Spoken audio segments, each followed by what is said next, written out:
Some of my students say to me, but if it's on the internet, it must be true, right? Well, sometimes this isn't true. So let's talk a little bit about how to decide whether a website is reliable and accurate. What makes a web page useful for research? A number of items on a web page can help you figure out whether it's a good website to use for research. For example, the title can sometimes give you an indication as to what the site is about and also whether the author takes it seriously or it might be just for entertainment or a humor site. The author's name is also important. Sometimes an author will use a screen name or an identity that's not their full legal name. This too can give you an idea of whether the site is reliable. An author who's serious will probably include their whole name. The date of creation of the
You may have heard of the 5 W's when you're conducting research and the questions you should ask, for example, for a newspaper article. There are also 5 W's of web evaluation. The first W is who. Some questions you may want to ask about who include who wrote the pages and are they an expert? For example, if the author is a 9-year-old skateboarding enthusiast who just collected some of his favorite pictures about the topic, his information may not be as accurate as a college professor with many years of experience in his field. Is a biography of the author included? This can help you figure out whether the author is an expert. How can I find out more about the author?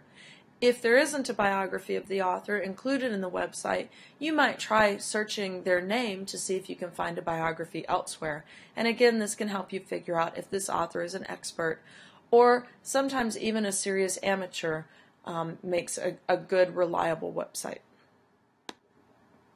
Another question to ask is what? For example, what does the author say is the purpose of the site? If the purpose of the site is to be overly persuasive in one direction or another, the site may not be one that you want to use, or you may want to be sure that you take other information into consideration along with this site.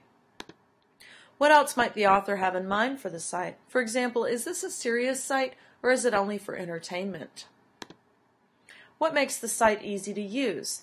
Think about how the layout, the links, the way the site is written, and any images or charts or graphs might make it easy or harder to use. Another question to ask yourself is when.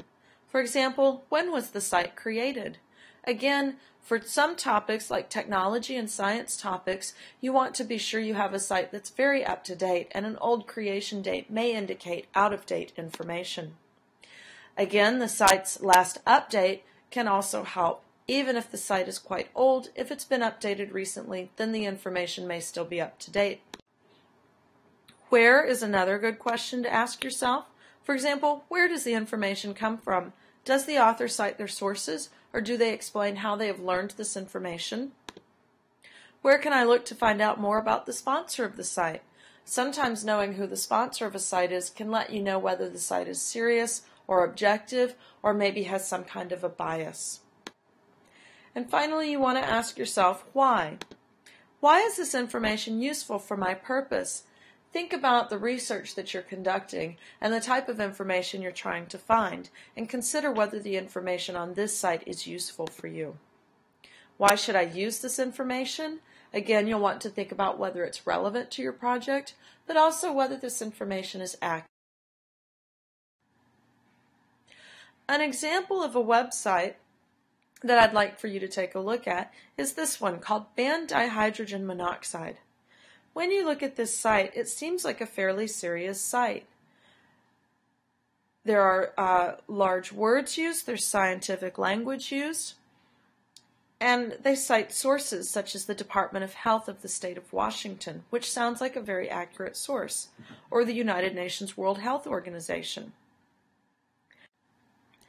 As you scroll down the page, again you see scientific language and effects of dihydrogen monoxide that seem serious and scary. For example, that it's the major component of acid rain, or it contributes to the erosion of our natural landscape. The site continues to build your concern by talking about contamination by this subject and that it's an epidemic. As you continue to scroll down the page, possible problems with this substance continue to be outlined.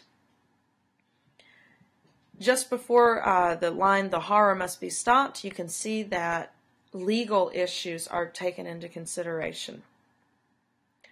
The American government is also referenced, as well as the Navy and other military organizations. Finally, as you scroll to the bottom of the page, you see further reading and other websites for more information. And at the end, you can see the creation date, the author, and the update date.